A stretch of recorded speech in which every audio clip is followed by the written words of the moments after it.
जय जय जगन्नाथ। आपके अपने YouTube चैनल प्रेम भक्ति में आप सभी का तहे दिल से स्वागत है। और आज हम सुनेंगे श्री जगन्नाथ जी की कथा।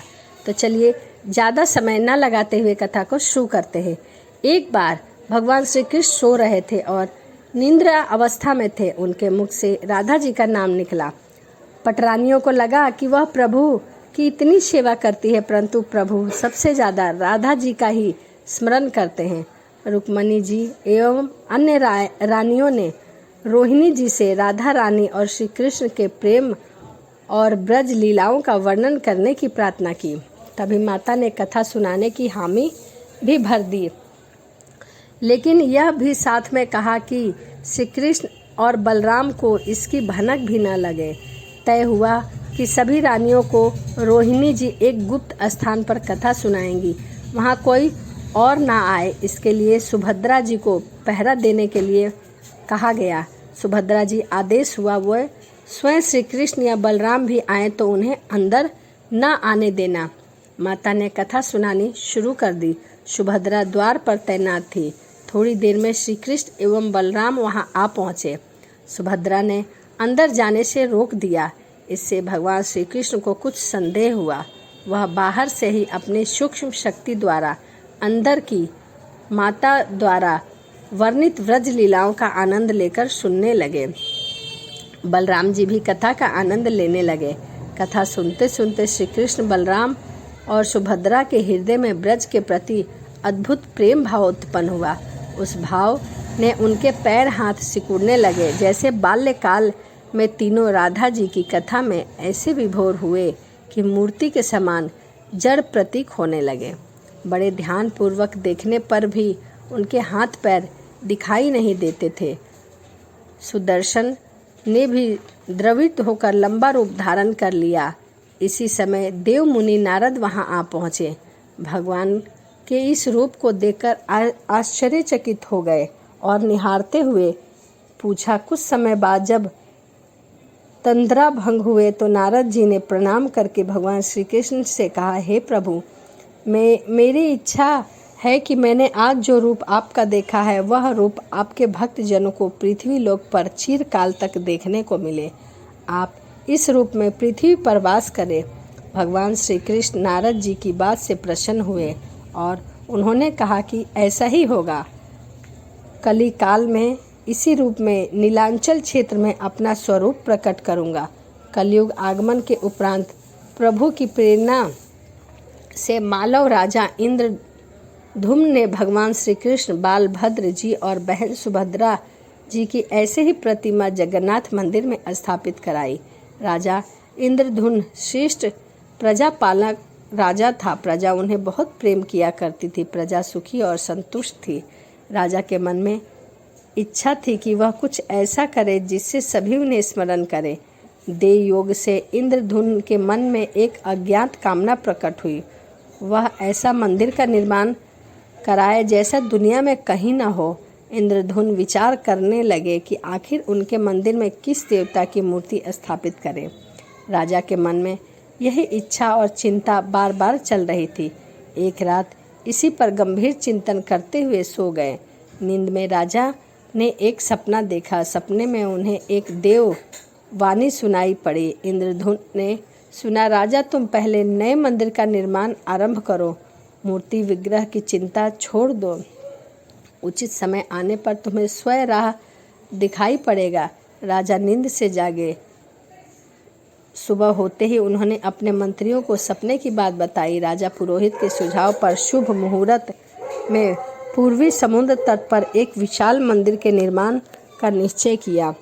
वैदिक मंत्रोच्चार के साथ मंदिर निर्माण का कार्य शुरू हुआ। श्री गणेश हुआ। राजा इंद्रधुम्न ने मंदिर बनवाने की सूचना शिल्पियों और कारीगरों को दे दी। सभी इसमें योगदान देने पहुंचे। दिन रात मंदिर के निर्माण में जुट गए। कुछ ही वर्षों में मंदिर बनकर तैयार हो गया। सागर तट पर एक विशाल मंदिर का निर्माण हो गया। परंतु मंदिर तो बन गया, मंदिर के भीतर भगवान की मूर्ति नहीं थी। यह समस्या जस की तस थी। राजा फिर से चिंतित होने लगे।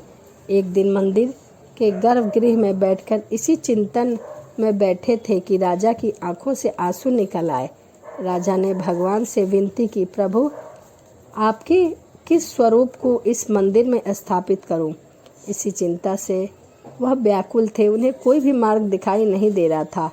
आपने स्वप्न में जो संकेत दिया था उसे पूरा होने का समय कब आएगा? देव विग्रह विहीन मंदिर देख सभी मुझ पर हंसने लगेंगे। राजा की आंखों से आंसू झरझर बहने लगे और वह प्रभु से प्रार्थना करते जा रहे थे, प्रभु आपके आशीर्वाद से मेरा बड़ा सम्मान है। प्रजा समझेगी कि मैंने झूठ मूठ में स्वप्न में आपके संदेश की बात कहकर इतना बड़ा श्रम कराया है। हे प्रभु मार्ग दिखाइए। राजा दुखी मन से अपने महल में चले गए। उस रात को राजा ने फिर एक सपना देखा। सपने में कब आएगा?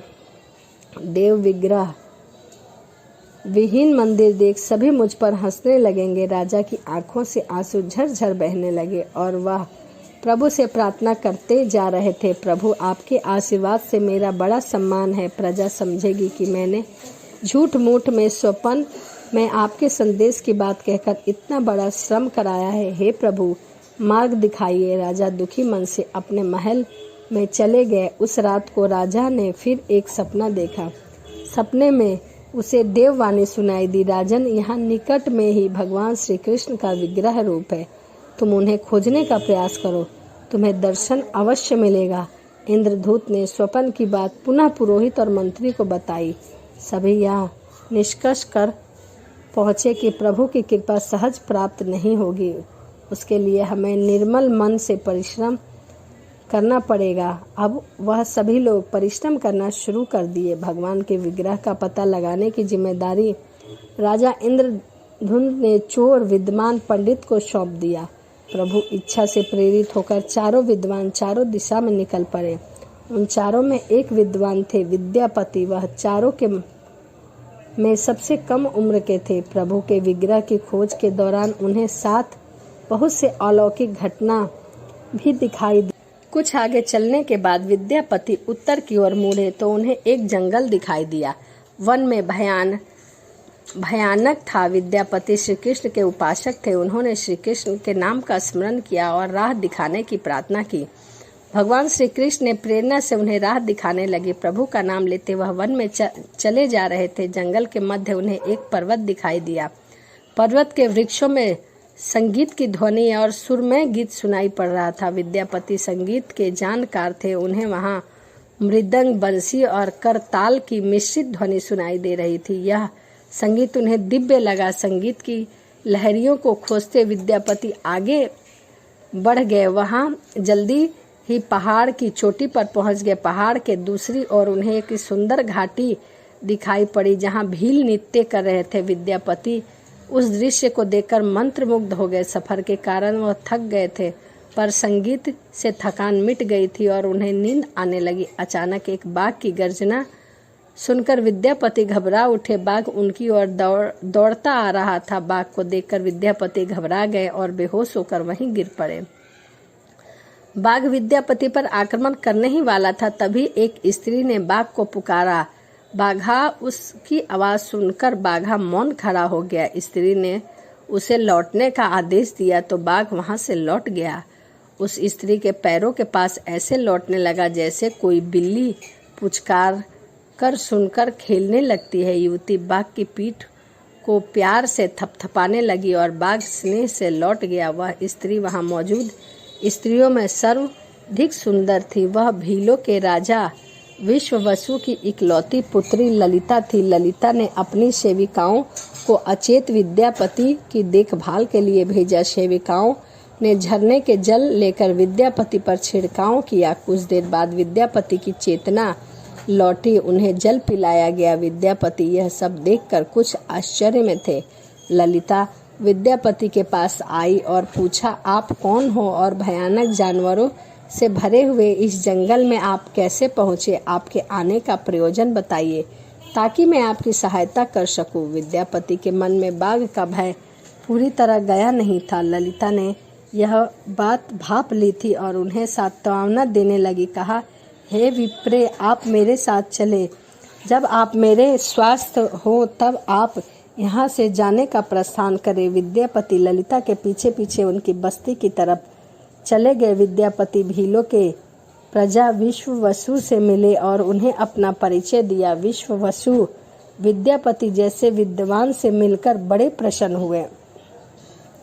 विश्ववसु के अनुरोध पर विद्यापति कुछ दिन वहां अतिथि बनकर रुके। वह भीलों को धर्म और ज्ञान का उपदेश देने लगे। उनके उपदेश को विश्ववसु तथा ललिता बड़ी रुचि के साथ सुना करते थे। ललिता के मन में विद्यापति के लिए अनुराग पैदा हो गया। विद्यापति ने भी भाप लिया था कि ललिता जैसी सुंदरी को उनसे प्रेम हो गया है, किंतु विद्यापति एक बड़े कार्य के लिए निकले थे। अचानक एक दिन विद्यापति बीमार हो गए। तभी ललिता ने उनकी सेवा शुश्रूषा की। इससे विद्यापति के मन में भी ललिता के प्रति भाव पैदा हो गया। विश्ववसु के प्रस्थान रखा कि विद्यापति ललिता से विवाह कर ले। विद्यापति ने इसे स्वीकार कर लिया। कुछ दिन दोनों के सुखमय बीते। ललिता से विवाह करके विद्यापति प्रसन्न तो था, पर जिस महत्वपूर्ण कार्य के लिए वह आए थे वह अधूरा था। यही चिंता उन्हें बार बार सता रही थी। इसी बीच विद्यापति को एक विशेष बात की पता चली। विश्ववसु हर रोज सवेरे उठकर कहीं चला जाता था और सूर्य उदय के बाद ही लौटता था, किंतु कितनी भी विकट स्थिति हो उसका यह नियम कभी भी नहीं टूटता था।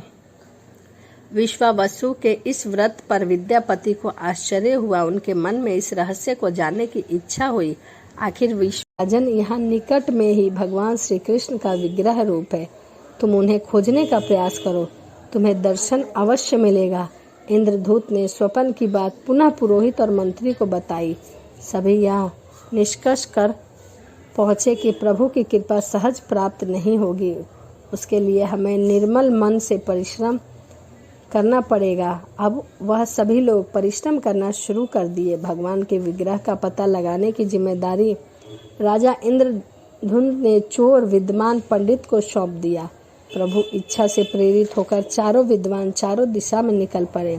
उन चारों में एक विद्वान थे विद्यापति। वह चारों के में सबसे कम उम्र के थे। प्रभु के विग्रह की खोज के दौरान उन्हें साथ बहुत से अलौकिक घटना भी दिखाई दी।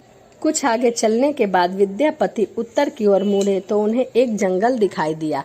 वन में भयानक था। विद्यापति श्री कृष्ण के उपासक थे। उन्होंने श्री कृष्ण के नाम का स्मरण किया और राह दिखाने की प्रार्थना की। भगवान श्री कृष्ण ने प्रेरणा से उन्हें राह दिखाने लगे। प्रभु का नाम लेते वह वन में चले जा रहे थे। जंगल के मध्य उन्हें एक पर्वत दिखाई दिया।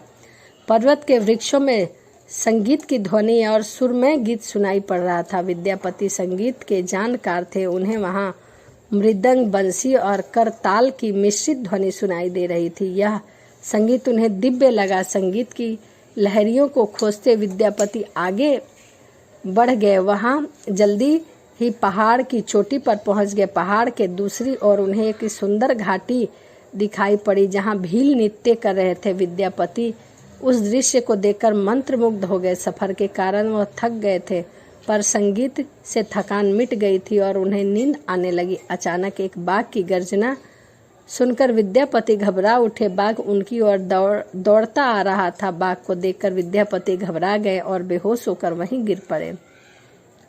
बाघ विद्यापति पर आक्रमण करने ही वाला था, तभी एक स्त्री ने बाघ को पुकारा। बाघा, उसकी आवाज सुनकर बाघा मौन खड़ा हो गया। स्त्री ने उसे लौटने का आदेश दिया तो बाघ वहां से लौट गया।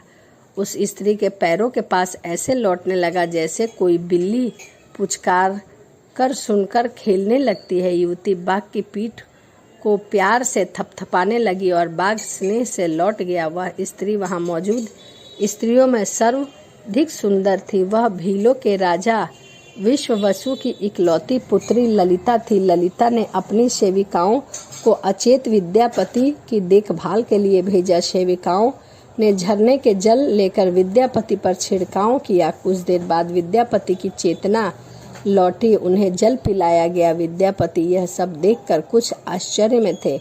ललिता विद्यापति के पास आई और पूछा, आप कौन हो और भयानक जानवरों से भरे हुए इस जंगल में आप कैसे पहुँचे? आपके आने का प्रयोजन बताइए ताकि मैं आपकी सहायता कर सकूं। विद्यापति के मन में बाघ का भय पूरी तरह गया नहीं था। ललिता ने यह बात भाप ली थी और उन्हें सांत्वना देने लगी। कहा, हे विप्रे, आप मेरे साथ चले।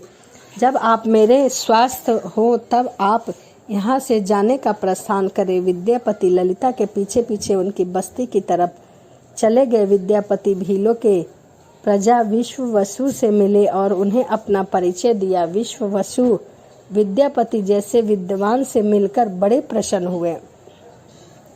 विश्ववसु के अनुरोध पर विद्यापति कुछ दिन वहां अतिथि बनकर रुके। वह भीलों को धर्म और ज्ञान का उपदेश देने लगे। उनके उपदेश को विश्ववसु तथा ललिता बड़ी रुचि के साथ सुना करते थे। ललिता के मन में विद्यापति के लिए अनुराग पैदा हो गया। विद्यापति ने भी भाप लिया था कि ललिता जैसी सुंदरी को उनसे प्रेम हो गया है, किंतु विद्यापति एक बड़े कार्य के लिए निकले थे। अचानक एक दिन विद्यापति बीमार हो गए। तभी ललिता ने उनकी सेवा शुश्रूषा की। इससे विद्यापति के मन में भी ललिता के प्रति भाव पैदा हो गया। विश्ववसु के प्रस्थान रखा कि विद्यापति ललिता से विवाह कर ले। विद्यापति ने इसे स्वीकार कर लिया। कुछ दिन दोनों के सुखमय बीते। ललिता से विवाह करके विद्यापति प्रसन्न तो था, पर जिस महत्वपूर्ण कार्य के लिए वह आए थे वह अधूरा था। यही चिंता उन्हें बार बार सता रही थी। इसी बीच विद्यापति को एक विशेष बात की पता चली। विश्ववसु हर रोज सवेरे उठकर कहीं चला जाता था और सूर्य उदय के बाद ही लौटता था, किंतु कितनी भी विकट स्थिति हो उसका यह नियम कभी भी नहीं टूटता था। विश्ववसु के इस व्रत पर विद्यापति को आश्चर्य हुआ। उनके मन में इस रहस्य को जानने की इच्छा हुई। आखिर विश्ववसु जाता कहाँ है? एक दिन विद्यापति ने ललिता से इस संबंध में पूछा। ललिता ने सुनकर सहम गई। आखिर यह क्या रहस्य था? क्या वह रहस्य विद्यापति के कार्य में सहयोगी था या विद्यापति पत्नी के प्रेम के मार्ग में भटक गया था? विद्यापति ने ललिता से उसके पिता द्वारा प्रतिदिन सुबह किसी अज्ञात स्थान पर जाने और सूर्य उदय से पूर्व लौट आने का रहस्य पूछा। विश्वास का नियम किसी हाल में नहीं टूटता था, चाहे कितना टूटता था। विश्ववसु के इस व्रत पर विद्यापति को आश्चर्य हुआ। उनके मन में इस रहस्य को जानने की इच्छा हुई। आखिर विश्ववसु जाता कहाँ है? एक दिन विद्यापति ने ललिता से इस संबंध में पूछा। ललिता ने सुनकर सहम गई। आखिर यह क्या रहस्य था? क्या वह रहस्य विद्यापति के कार्य में सहयोगी था या विद्यापति पत्नी के प्रेम के मार्ग में भटक गया था? विद्यापति ने ललिता से उसके पिता द्वारा प्रतिदिन सुबह किसी अज्ञात स्थान पर जाने और सूर्य उदय से पूर्व लौट आने का रहस्य पूछा। विश्वास का नियम किसी हाल में नहीं टूटता था, चाहे कितनी भी विकट परिस्थिति हो। ललिता के सामने धर्म संकट आ गया था। एक तरफ पति और एक तरफ पिता। वह पति की बात को ठुकरा नहीं सकती, लेकिन पति जो पूछ रहा था वह उसके वंश की गोपनीय परंपरा से जुड़ी बात थी, जिसे खोलना संभव नहीं था। ललिता ने कहा, स्वामी, यह हमारे कुल का रहस्य है जिसे किसी के सामने खोला नहीं जाता, परंतु आप मेरे पति हैं और मैं आपका कुल का पुरुष मानती हूँ। जितना संभव है उतना बताती हूँ। यहाँ से कुछ दूरी पर एक गुफा है जिसके अंदर हमारे कुल देवता हैं। उनकी पूजा हमारे सभी पूर्वज करते हैं। यह पूजा निर्बोध चलनी चाहिए। उसी पूजा के लिए पिताजी हर सुबह नियमित रूप से जाते हैं। विद्यापति ने ललिता से कहा कि वह भी उनके कुल देवता के दर्शन करना चाहता है। ललिता बोली, यह संभव नहीं है। हमारे कुल देवता के बारे में किसी को जानने की इच्छा नहीं है। यह सुनकर मेरे पिता क्रोधित हो जाएंगे। इसी वजह से मैं आपको नहीं बता सकती। विद्यापति की उत्सुकता बढ़ रही थी।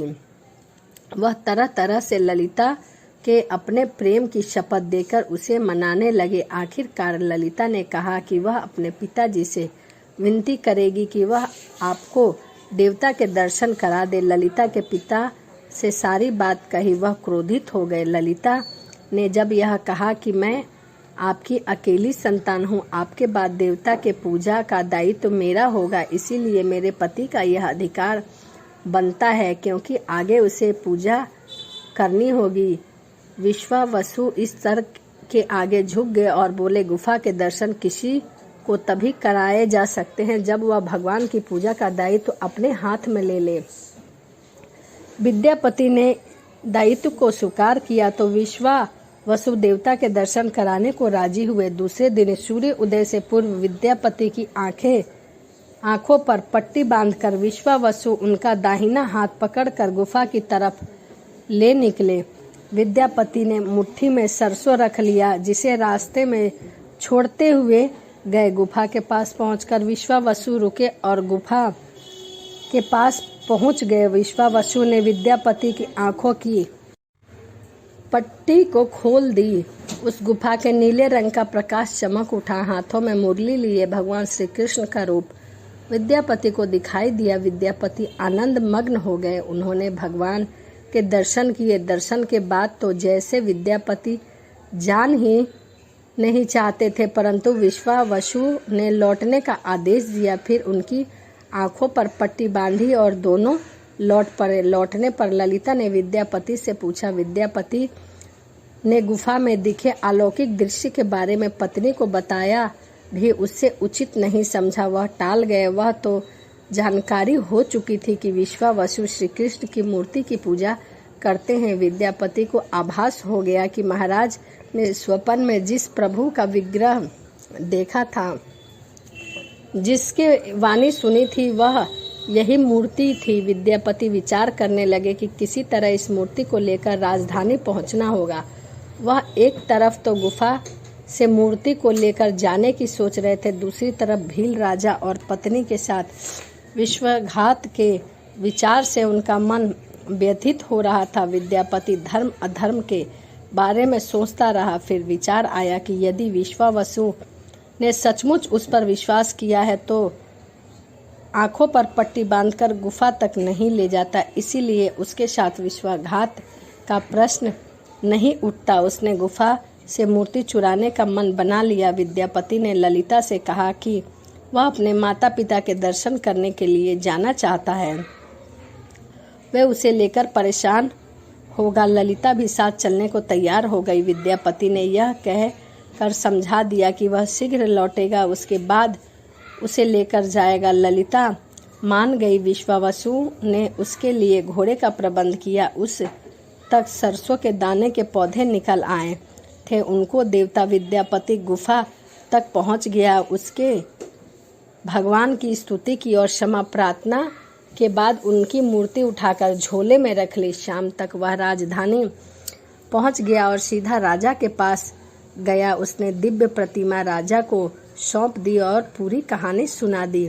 राजा ने बताया कि उसने कल एक सपना देखा कि सुबह सागर से एक, फिर जगन्नाथपुरी में सागर तट पर मंदिर निर्माण की बात की कथा सुनाई। राजा ने विश्वावसु से प्रार्थना की, भील सरदार विश्वावसु, कई पीढ़ियों से आपके वंश के लोग भगवान की मूर्ति को पूजते हुए आए हैं। भगवान के उस विग्रह के दर्शन सभी को मिले, इसके लिए आपकी सहायता चाहिए। ईश्वर द्वारा भेजे गए उस लकड़ी के कुंदे में बनी मूर्ति के भीतर हम इस दिव्य मूर्ति को सुरक्षित रखना चाहते हैं। उन्हें कुल की प्रतिमा को पुरी के मंदिर में स्थापित करने की अनुमति दो। उस कुंदे को तुम स्पर्श करोगे तभी वह कुंदा हिलेगा, नहीं तो वह कुंदा टस से मस भी नहीं होगा। विश्वावसु राजी हो गए। राजा सपरिवार विश्वावसु को लेकर सागर तट पर पहुंचे। विश्वावसु ने कुंदे को छुआ। छूते ही कुंदा अपने आप तैरता हुआ किनारे तक आ गया। राजा के सेवकों ने उस कुंदे को राजमहल में पहुंचा दिया। अगले दिन मूर्तिकार और शिल्पकारियों को राजा ने बुलाया। मंत्रियों की आखिर उस कुंदे से कौन सी देवी मूर्ति बनाना शुभदायक होगा। मूर्तिकारों ने कह दिया कि यह पत्थर की मूर्ति बनाना तो जानते हैं, लेकिन लकड़ी की मूर्ति बनाने का उन्हें ज्ञान नहीं है। एक नए विघ्न पैदा हो गया। राजा फिर चिंतित हो गए। उसी समय वहां एक बूढ़ा आया। उसने राजा से कहा, इस मंदिर में आप भगवान श्री कृष्ण को और उनके बड़े भाई बालभद्र और उनकी बहन सुभद्रा के साथ विराजमान करें। इस देव योग का यही संकेत है। राजा को उस बूढ़े व्यक्ति की बात से सांत्वना तो मिली, लेकिन समस्या यह थी कि आखिर मूर्ति बने कैसे। उस बूढ़े ने कहा कि मैं इस कला में कुशल हूँ, मैं इस पवित्र कार्य को पूरा करूँगा और मूर्ति बनाऊँगा, पर मेरी एक शर्त है। राजा प्रसन्न हो गए और उनकी शर्त पूछी। बूढ़े शिल्पी ने कहा, मैं भगवान की मूर्ति का निर्माण का कार्य एकांत में करूंगा और मैं यह काम बंद कमरे में करूंगा। कार्य पूरा करने के बाद मैं स्वयं दरवाजा खोलकर बाहर आऊंगा। इस बीच कोई मुझे नहीं बुलाएगा। राजा सहमत तो थे, लेकिन उन्हें एक चिंता हुई और बोले, यदि कोई आपके पास नहीं आएगा तो ऐसी हालत में आपके खाने पीने की व्यवस्था कैसे होगी? शिल्पी ने कहा, जब तक मेरा कार्य पूर्ण नहीं होता है ना तो मैं कुछ खाऊंगा ना ही पीऊंगा। राज मंदिर के एक विशाल कक्ष में उस बूढ़े शिल्पकार को स्वयं को 21 दिनों के लिए बंद कर दिया गया और काम शुरू कर दिया गया। भीतर से आवाजें आती रहती थी। महारानी कुंडीचा देवी दरवाजे से कान लगाकर अक्सर छेनी हथौड़े से चलते हुए आवाजें को सुना करती थी। महारानी रोज की तरह कमरे के दरवाजे से कान लगाकर खड़ी थी। 15 दिन बीत गए थे। उन्हें कमरे से आवाज सुनाई पड़नी बंद हो गई। जब मूर्ति कार के काम करने की कोई आवाज न मिली तो रानी चिंतित हो गई। उन्हें लगा कि वृद्ध आदमी है, खाता पीता नहीं, कहीं उसके साथ कुछ अनिष्ट तो न हो गया। व्याकुल होकर रानी ने दरवाजे को धक्का देकर खोला और भीतर झांककर देखा। महारानी गुंडीचा देवी ने इस तरह मूर्तिकार को दिया हुआ वचन भंग कर दिया। मूर्तिकार अभी मूर्तियों को पूरा बनाया भी नहीं था, परंतु रानी को देखते ही वह अदृश्य हो गए। मूर्ति निर्माण का कार्य अभी तक पूरा नहीं हुआ था। हाथ पैर का निर्माण पूर्ण नहीं हुआ था। वृद्ध शिल्पकार के रूप में स्वयं देवता के शिल्पी भगवान विश्वकर्मा आए थे। उनके अदृश्य होते ही मूर्ति अधूरी ही रह गई। इसी कारण आज भी यह मूर्ति वैसी ही है। उन प्रतिमाओं को ही मंदिर में स्थापित कराया गया। कहते हैं विश्वावसु असंभव उस जरा बहेलिये का वंशज था जिसके अनजाने में भगवान कृष्ण की हत्या कर दी थी। विश्वावसु शायद कृष्ण के पवित्र अवशेषों की पूजा करता था। ये अवशेष मूर्तियों में छिपा कर रखे गए थे। विद्यापति और ललिता के वंशज, जिन्हें दैत्यपति कहते हैं, उनका परिवार ही यहाँ अब तक पूजा करते हैं। रथ यात्रा का रहस्य। द्वारिका में सुभद्रा जी अपने भाई भगवान श्री कृष्ण और बलराम जी से नगर भ्रमण कराने का अनुरोध किया। तब वह दोनों अपने बीच के अलग रथ में सुभद्रा जी को बैठाकर नगर भ्रमण को ले गए। उसी समय से रथ यात्रा का आयोजन किया जाता है। तो यह भगवान जगन्नाथ जी की कथा थी। तो चलिए इसी के साथ वीडियो को समाप्त करते हैं और मिलते हैं अगली वीडियो में। जय जय जगन्नाथ, राधे राधे, जय श्रीमन नारायण, हरे कृष्णा।